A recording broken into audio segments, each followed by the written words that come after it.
Mesdames, Messieurs, bonjour et bienvenue à cette autre quotidienne de la vie agricole. Sébastien Saint-Pierre avec vous aujourd'hui. Bien heureux de vous parler également en compagnie de mes acolytes aujourd'hui, M. Michel Saint-Pierre et Yannick Patelli. Et aujourd'hui, on parle de la révolution des protéines avec M. Sylvain Charlebois. Messieurs, bonjour. Bonjour Sébastien, bonjour Michel et bonjour à Sylvain Charlebois qui nous fait le plaisir de nous rejoindre par Zoom comme il le fait maintenant régulièrement depuis quelques années. Merci Sylvain d'être avec nous. On va effectivement parler de ton livre La révolution des protéines, sauver la planète, un repas à la fois. Un livre qui est depuis récemment en nomination, disait-on juste avant l'enregistrement, à l'Académie du Québec en littérature, c'est ça?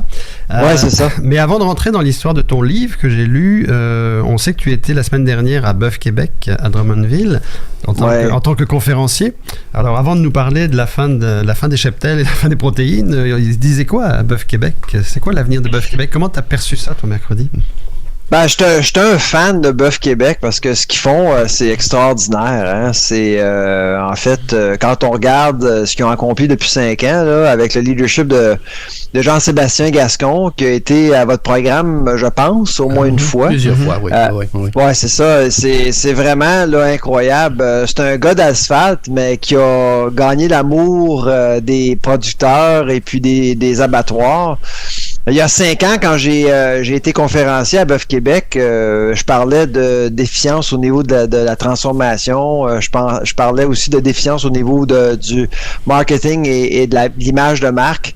5 ans plus tard, on voit qu'il y a des annonces sur les autoroutes avec Bœuf Québec. On va en magasin, il y a des 6 pâtes avec le logo de Bœuf Québec en collaboration avec la volaille et le porc, chose que j'ai cru qu'il était bon de faire, de s'associer. Vu la petitesse de la filière, c'est important de s'associer avec des filières qui sont plus grosses au Québec. C'est exactement ça ce qu'ils ont fait. Ils ont là maintenant, ils dépendent de 2 abattoirs de licence fédérale, pas juste une. Et il y avait du monde là. Il y avait du monde qui travaille ensemble. Ils ont créé une coopérative la semaine passée. Ça a été annoncé le 22 février. Alors la gouvernance est en train d'être mise en place pour permettre à la filière bovine au Québec de prendre l'ampleur. Le message que j'ai envoyé au groupe, c'est que le marché québécois est très important, mais oubliez pas d'autres marchés. Il y a d'autres marchés qui veulent manger québécois aussi. Là. Le bœuf, c'est un produit de luxe. Là. Il faut pas l'oublier. Alors, c'est important de s'intéresser à d'autres marchés comme l'Atlantique, le nord-est américain aussi. Ce sont des marchés très intéressants. Mais vraiment, j'ai vraiment pris un bon 5 minutes pour les féliciter de ce qu'ils ont accompli jusqu'à maintenant parce que c'est incroyable ce qu'ils font là, depuis quelques temps. Alors, réussite marketing pour Bœuf Québec, comme tu nous dis, Sylvain. Oh, ouais. Toutefois, dans ton livre, La révolution des protéines, où tu nous dis en fait que les protéines sont un peu la place de choix de nos tables actuellement. Mais en fait, quand on lit ton livre, on dirait plus pour longtemps parce que les changements climatiques sont arrivés, le bien-être animal, on en parle de plus en plus, les choix des consommateurs vont de plus en plus vers le végétal. Donc, au final, ton livre nous donne un peu le sentiment quand même qu'on est vers la fin du bétail. Est-ce que c'est ça la réalité qui s'en vient? Ben, pas vraiment. En fait, la première moitié du livre rend hommage à la protéine animale. Hein? Que ce soit dans le bœuf, dans le porc, poulet, la filière laitière. En fait, je raconte un peu l'histoire de ces filières-là. Pourquoi qu'on mange de la viande? Pourquoi qu'on mange du fromage? Pourquoi qu'on mange ces produits-là? Puis, quand on lit sur l'histoire de la protéine animale, on se rend compte que la protéine animale assemble, réunit le monde. Tuer un mammouth seul, c'est pas facile. Là. Les gens s'organisaient en communauté. Puis la protéine, c'est une source alimentaire qui est assez efficace quand on y pense. Là. Ça nous donne des forces, ça nous permet de vivre l'hiver. On est en plein hiver actuellement. La protéine animale, là, sert bien là, nos assiettes. Alors, faut pas oublier. La première moitié du livre, c'est un hommage à la protéine animale, l'histoire, puis il faut pas l'oublier. Puis je l'ai dit à Bœuf Québec la semaine passée, parce que des fois, dans le discours moderne, on oublie que l'alimentation, c'est une question de culture, de tradition et d'histoire. Il y a un patrimoine qu'il faut pas oublier. Donc, c'était vraiment ça l'essentiel de la première partie de mon livre. Mais tu as raison, là, Yannick. La deuxième moitié, c'est vraiment un genre de couverture réaliste de ce qui se passe actuellement. Oui, parce que la deuxième partie, quand tu parles des changements climatiques, tu vas même plus loin. Quand tu nous parles de la production des insectes, production des algues, la production de la viande cellulaire. C'est pour ça que quand je dis c'est la fin du bétail, dans le sens que je comprends que c'est pas la fin du bétail dans les 5 prochaines années. Mais quand on lit ton livre, quand on arrive à la fin de ton livre, on se dit, bon, bah, finalement, on est peut-être en train de vivre une dernière époque, comme si dans 20 ans, on vivrait autre chose. Est-ce que réellement, on peut dire, comme la technologie avance, est-ce que dans 20 ans, les consommateurs vont choisir la viande cellulaire? En fait, on ne sait pas, mais ça se passe vite. Aux États-Unis seulement, il y a 2 entreprises qui ont eu l'approbation de la Food and Drugs Administration. On s'attend récemment, un des présidents d'une des entreprises était sur mon podcast là, il y a à peu près 2 semaines. On s'attend à ce qu'il y ait une approbation de la USDA d'ici la fin de l'année. Alors, la viande cellulaire va être commercialisée aux États-Unis d'ici quelques mois. Ça se passe vite, là. Ça se passe pas mal plus vite que moi je croyais, en tout cas. On parle de poulet, là, mais évidemment, il y a des projets pour le porc, il y a des projets pour le bœuf. Donc, il faut se questionner au Canada comment les choses vont se passer, au Québec comment les choses vont se passer. Puis moi, j'ai l'impression qu'on va être lourdement influencé par ce qui se passe aux États-Unis, forcément, là. Quant au changement climatique dont on parlait, le bien-être animal, le choix du consommateur, tout ça se met dans une sorte de balance, en fait, puis c'est tous ces facteurs-là, en fait, qui sont en train de changer la donne, c'est ça? Oui, absolument. Puis, il y a 2 choses qui se passent. D'un côté, on a un consommateur qui est sollicité de par différents groupes d'intérêt, de par la science. On incite le consommateur à se poser des questions sur la planète, sur le bien-être animal. Tu sais, souvent les producteurs agricoles, ils disent toujours, on va éduquer on va éduquer les citadins par rapport à ce qu'on fait sur la ferme. Mais tu sais, il y a des fois, on se rend compte que des fois, des citadins aiment pas ce qu'ils voient à la ferme. Mais il y a pas ce qu'ils voient, Sylvain, ou c'est parce qu'ils sont juste pas habitués, puis ils comprennent pas ce qui se passe non plus, là. Puis ils veulent pas, ils ont pas un registre de valeur qui est conséquent non plus, hein, on va l'avouer, là. Alors c'est pour ça que moi j'ai l'impression que les gens sont souvent choqués et réagissent, et on leur dit souvent acheter c'est voter. Alors de plus en plus on fait le lien entre nos choix alimentaires avec l'architecture de l'industrie. Alors, et là, tout d'un coup, on a toutes sortes de choix. La plus grosse usine de cricket au monde est à London, en Ontario, au Canada. Ouais. La plus grosse usine au monde. Et ça a été financé par le fédéral et la province de l'Ontario.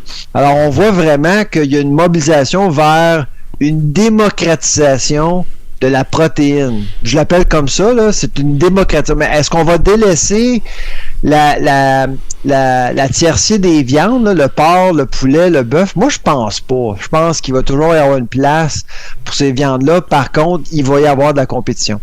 Oui.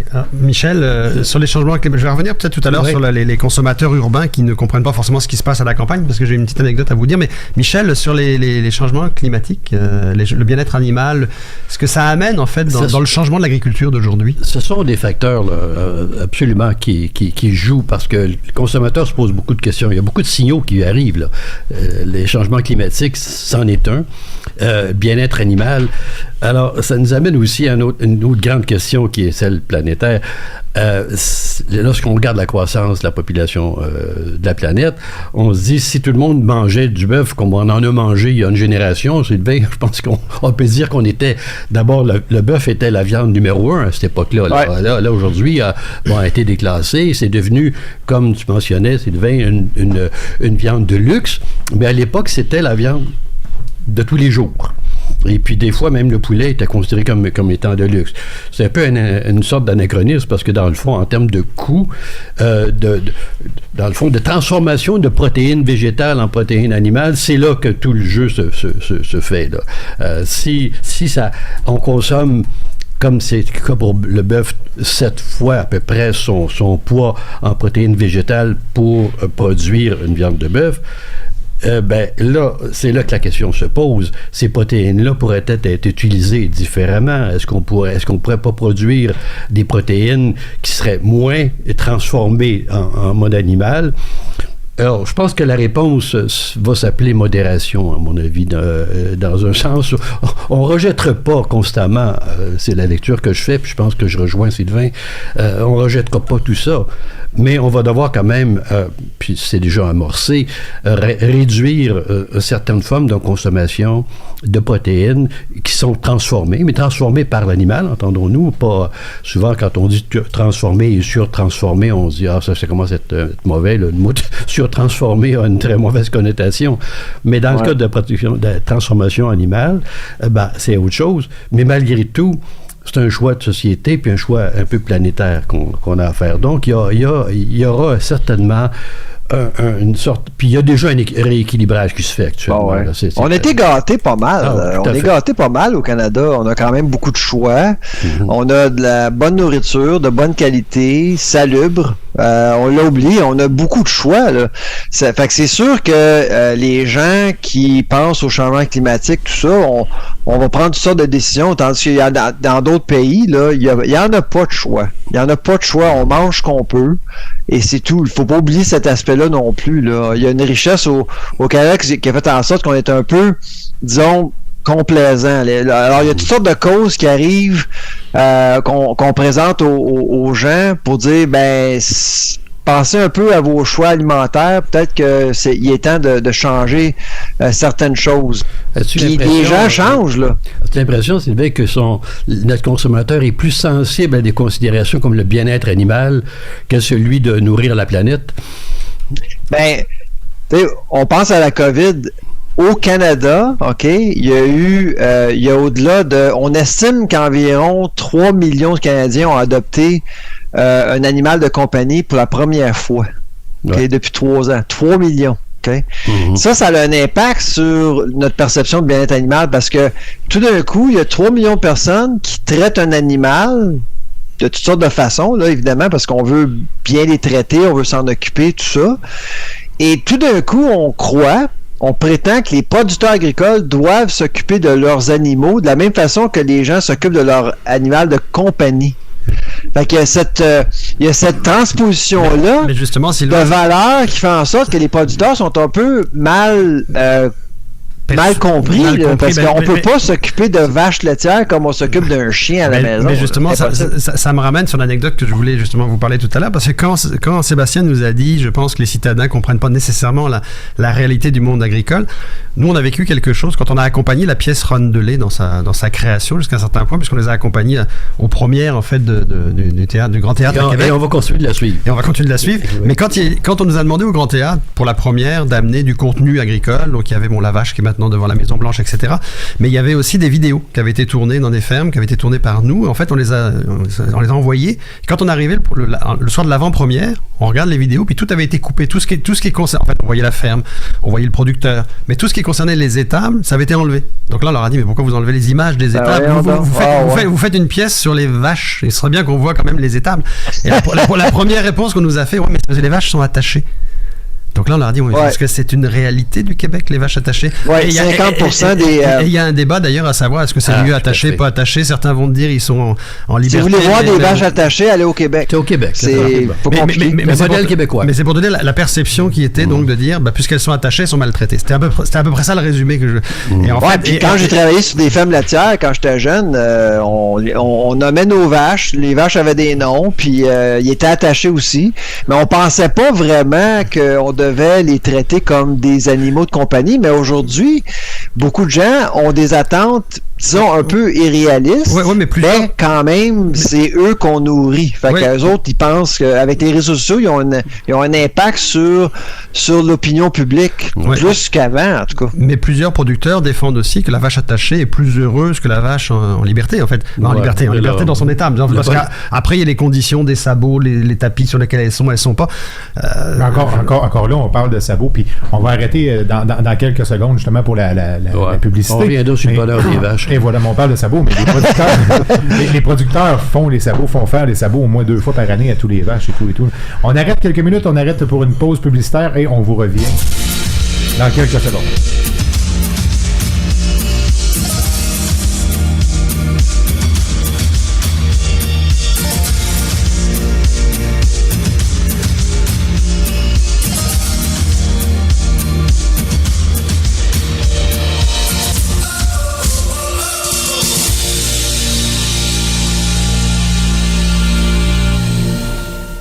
La vie agricole, ce n'est plus seulement un journal et ses 100 000 lecteurs.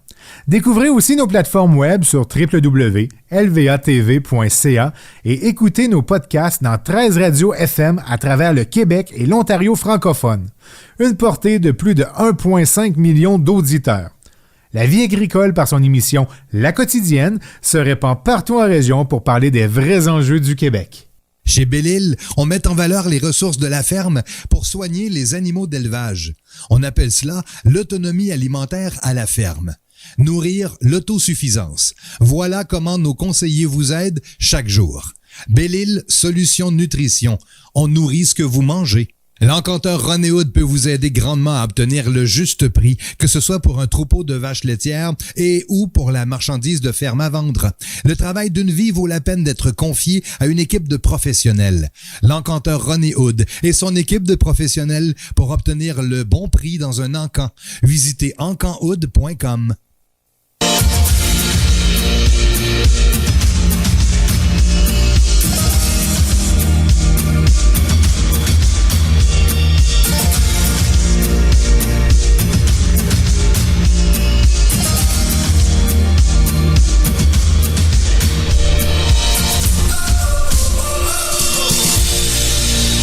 De retour à cette quotidienne de la vie agricole sur la révolution des protéines avec M. Sylvain Charlebois, qui est justement l'auteur du livre La révolution des protéines. M. Michel Saint-Pierre, M. Yannick Patelli avec moi, Sébastien Saint-Pierre. On parlait avant la pause, justement, qu'on disait peut-être que les citadins ne comprennent pas nécessairement ce qui se passe dans nos campagnes, dans les fermes, que ce soit une ferme laitière ou une ferme d'élevage pour les bœufs, pour les cochons, bon, peu importe la viande qu'il y a. Et on disait qu'effectivement, plusieurs producteurs nommaient leurs vaches. Je peux vous confirmer qu'à 150 têtes, nous, à la maison, ils ont tous un nom, mis à part les mâles et mis à part les veaux de boucherie, les croisés boucherie. Donc, oui, elles ont tous leur nom. Truc qu'on a appris également durant la tournée et le spectacle Rondelet, que je vous invite à aller voir, qui est en tournée présentement partout au Québec. Alors Sylvain, merci d'être à nouveau avec nous pour cette deuxième partie de quotidienne. Au-delà du bonheur des vaches, j'aimerais te parler de quelque chose, parce que dans ton livre il y a deux aspects que j'aimerais ça qu'on aborde. Le premier, c'est qu'à un moment donné tu parles, j'aimerais ça que tu me fasses un peu la lecture de, t'as suivi l'actualité comme tout le monde, t'as vu que c'est la fin de la laiterie Eura, c'est la fin de la laiterie de Lampron, donc les laiteries de proximité vont mal. En tout cas, puis moi, pour avoir parlé avec des transformateurs laitiers très récemment, on me dit que les fromageries de petite taille, ça risque d'être le même scénario qui s'en vient pour 2023. Et dans ton livre, tu parles justement d'une tension exacerbée dans le monde du lait entre les producteurs et les transformateurs. Alors, d'abord, c'est quoi cette tension qui existe finalement entre ces deux secteurs?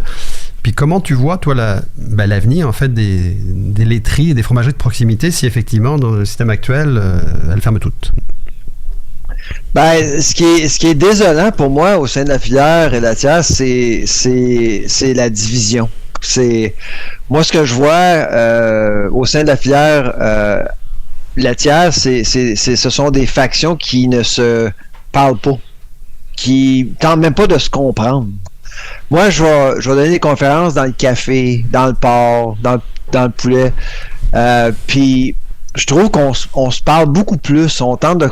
Au Bœuf Québec, la semaine passée, dans la même salle, il y avait les producteurs et les transformateurs dans la même salle, puis on parlait d'une image de marque, on parlait du consommateur. Donc, on tente de s'entendre et d'établir des bases communes pour l'ensemble de la filière. Puis, j'ai toujours eu de la misère à voir ça dans le lait. Puis on le voit, là. Alors, la gestion de l'offre s'occupe des producteurs et c'est tant mieux. On a un système qui s'occupe des producteurs, mais on ne prend pas en ligne de compte la demande, on ne prend pas en ligne de compte comment la transformation écope avec des augmentations. Ce matin, j'avais une rencontre avec Lactalis, qui est un des plus gros transformateurs de lait du Canada. Puis, tu sais, à chaque fois que la Commission canadienne du lait émet sa recommandation avant le 1er novembre, on retient toujours notre souffle. T'sais, on sait jamais ce qui va se passer, puis il n'y a pas un mot à dire. Alors, c'est pour ça que moi, j'aimerais ça, surtout pour les artisans, les artisans fromagers au Québec, là, ce sont des joueurs extrêmement importants. C'est eux qui innovent, c'est eux qui offrent des produits que les Québécois adorent, mais on les étouffe simplement parce qu'on les écoute pas. C'est dommage. J'aimerais ça voir un modèle qui donne plus une attention particulière à la transformation, surtout au Québec. Alors, la synergie dans le lait est un peu compliquée, mais toutefois, Michel, tu étais présent, tu étais là dans la mission de l'Institut en France au mois d'octobre. Tu as vu, en fait, les échanges entre le monde de la production qui était là et les gens de la transformation qui étaient là, puisqu'on avait Désilets, Boivin et Bergeron avec nous dans le même voyage. On a vu que les gens de la production et de la transformation se parlaient de certaines solutions qu'ils sont en train d'appliquer actuellement.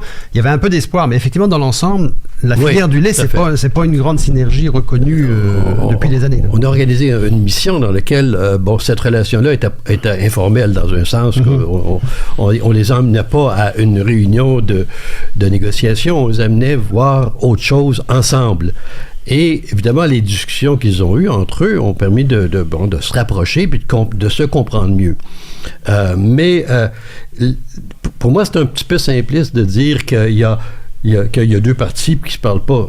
Parce qu'il y a au centre de ces partis-là, il y a un système.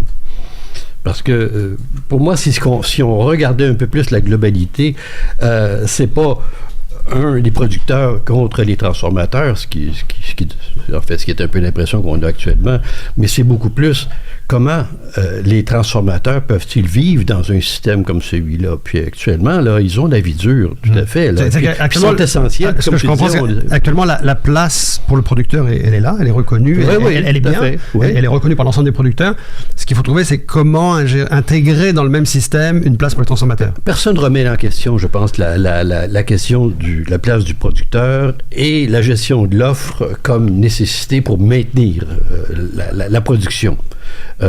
Puis idéalement, on devrait la maintenir un peu plus largement sur le territoire et un petit peu moins concentré. Et ça, les petits transformateurs seraient... Quand tu dis plus largement sur le territoire, au Canada au Québec en particulier, du moins parce qu'on a évidemment des régions et des villages qui sont presque vidés de leur production laitière. Alors là, je pense que... Et c'était la base de l'économie locale, cette transformation-là. Donc, mais ça, on ne fera peut-être pas l'histoire, mais il reste quand même que ça ne devrait pas être une sorte de confrontation entre producteurs d'un côté et transformateurs de l'autre. Comme c'est le cas, ils se regardent un petit peu comme chien et chat, là. Faudrait peut-être s'asseoir, comme on a fait avec eux lors de notre mission en Normandie. Le point d'ancrage, qui est important puis on l'a peut-être oublié avec les années, mais le point d'ancrage stratégique pour une filière dans l'agroalimentaire, c'est la transformation. Parce qu'une fois qu'on a un secteur de transformation fort, il est beaucoup plus facile de supporter nos producteurs et il est beaucoup plus facile d'innover aussi en même temps. Puis en Atlantique, l'Atlantique est une étude de cas parfait pour ça. On a perdu notre transformation. On avait 4 usines de transformation laitière il y a 20 ans. Les 4 ont fermé. Et là, toute la transformation se passe au Québec là, maintenant. Donc, le beurre, le yogourt, le fromage, tout ce qu'on mange ici dans notre région, c'est au Québec. Et là, aujourd'hui, on a passé de 800 fermes laitières à 150. Et les régions se vident là, actuellement. On le voit ici, dans notre région, qu'on a complètement oublié que la transformation... Au Québec, il y a beaucoup plus de bruit. Là. Il y a Saint-Hyacinthe, il y a des gros joueurs. Là. Mais moi, je le vois ici. Là. C'est vraiment anémique. Là. Le problème est majeur. Quelqu'un qui veut faire du fromage en région, ici, là, c'est extrêmement difficile de le faire parce que justement, il n'y a pas de capacité, il n'y a pas de connaissances, il n'y a aucun réseau ici comme on retrouve au Québec. Ça a été, moi je pense, j'ai toujours blâmé la gestion de l'offre qui a vraiment consolidé le système de transformation vers le Québec et l'Ontario. Je sais que vous êtes au Québec puis vous en bénéficiez, mais on a oublié les régions comme les Prairies, l'Atlantique et aussi la Colombie-Britannique. Dernier point, j'aimerais ça que tu abordes aussi, parce que dans ton livre, il y a une phrase qui m'a interpellé un peu. Bon, tu parles des solutions des fermes verticales, tu parles beaucoup d'avenir dans ton livre, ce qui est intéressant, mais tu dis aussi, à un moment donné, qu'il y aura trop de terre dans 30 ans au Québec. J'aimerais ça que tu nous expliques un peu la raison pour laquelle tu portes cet avis-là, en fait, qu'on aura trop de terres agricoles au Québec dans 30 ans. Je sais que le fer de lance de l'Union des producteurs agricoles au Québec, c'est de dire il faut protéger nos terres et tout ça, puis c'est important, là, les terres agricoles, on n'en crée pas. On dit souvent qu'on ne crée pas de terre. C'est plus tout à fait vrai aujourd'hui. Même au Québec, là, actuellement, il y a de méga projets CERIS. Il y en a à Saint-Hubert, Goodleaf avec McCain. Il y a les serres de Mers aussi récemment. On a une capacité de production à l'intérieur qu'on a bâti. Les fermes verticales, il y en a une. Celle à Saint-Hubert, c'est une ferme verticale. On produit des tonnes et des tonnes de laitue à l'intérieur. Et l'autre volet, pour venir au livre, c'est la protéine. Une protéine végétale requiert moins de ressources à produire. Et s'il y a disons un transfert vers la protéine végétale pour ce qui est de la consommation, ben, il y a à peu près, actuellement au Canada, là, il y a environ 20% des terres qui sont utilisées pour la production de grains pour nourrir les animaux. S'il y a moins d'animaux, c'est sûr qu'on va avoir besoin de moins de terre, là. Alors, pour moi, puis j'en ai parlé avec le ministre de la Montagne, ma plus grande préoccupation à long terme pour les 30 à 40 prochaines années pour le Québec, c'est l'occupation du territoire. C'est pour ça que moi, je pense que le système de quotas au Québec doit rester. Parce qu'on ne veut pas oublier nos régions. Mais les terres, qu'est-ce qu'on va faire avec nos terres? C'est ce qui est le plus important. Il faut des investissements. Il faut penser à peut-être leur doter d'une nouvelle fonction quelconque. Là, moi, je suis très préoccupé par la ruralité québécoise parce qu'on va avoir probablement besoin de moins en moins de terres. Occupation du territoire, ça rejoint l'Institut, ça rejoint beaucoup l'Institut, parce que lorsqu'on a fait le bilan des 40 ans de protection du territoire agricole, s'il y a une conclusion qu'on a pu tirer, c'est celle de, oui, on les a protégés, mais on ne l'a pas mis en valeur. Et l'espace qui est de l'ordre de 40% et même un peu plus que 40% de notre territoire zoné, qui n'est pas en exploitation agricole. Il va falloir avoir un peu d'imagination, en tout cas faire rouler nos méninges pour essayer de trouver une façon de remettre en valeur cette chose-là. Et il y a des potentiels, puis les potentiels vont même en augmentant, curieusement, mais avec le réchauffement planétaire, certaines zones gagnent, si on veut, en unité thermique, de sorte qu'il y a quand même des choses à potentiel. Mais il va falloir qu'on pose la question sérieusement. Qu'est-ce qu'on fait avec ces terres-là? Puis là, je rejoins 100% Sylvain là-dessus. Il faut falloir que ça veut dire un paquet de monde qui doivent, et le gouvernement aussi, partir à ça, dire ces terres-là, on ne peut pas laisser ça. On a Guy de Bailleul avait une expression, il disait nos 2 ou 3 millions d'hectares potentiel agricole, c'est un jardin. En France, c'est 15 fois plus. Proportionnellement. Hein? Bon, proportionnellement. C'est un jardin. Mais il dit, dans un jardin, on ne fait pas juste du maïs grain. Ouais. Alors, je trouve... Mais dans un an, Une fois qu'il disait ça, je trouvais ça assez bien. J'espère que dans un an, vous allez m'inviter pour mon prochain livre qui va être la géopolitique agroalimentaire, puis je parle beaucoup de territoire. Mm-hmm. Puis quand on regarde, quand on évalue la mosaïque agroalimentaire mondiale, on se rend compte qu'on est esclave de notre propre géographie et topographie. Ça va être un enjeu énorme à travers le monde. Nous, on est au Québec, au Canada, on n'est que 38 millions qui vit au sein d'un des plus gros pays au monde. On est tout près de la Russie, on est tout près des États-Unis, puis ça sera pas juste un avantage d'être à côté des États-Unis, là. Les choses changent beaucoup au niveau géopolitique, on le voit là. Actuellement, la Chine va prendre de plus en plus de place. Alors, qu'est-ce qu'on va faire avec nos terres? Quelle ouverture qu'on va offrir à nos campagnes? Moi, à mon avis, c'est un enjeu assez important. Puis c'est certain que moi, je suis absolument d'accord de voir l'Institut s'intéresser à cette problématique-là à long terme. Assurément, on va t'inviter l'année prochaine pour ton livre sur l'agroalimentaire dans le cadre de la géopolitique, mais on va t'inviter bien avant ça, puisqu'on va reprendre les habitudes de t'avoir régulièrement à notre micro. Merci Sylvain. Merci Sylvain. À la prochaine. Ça fait plaisir. Bye bye.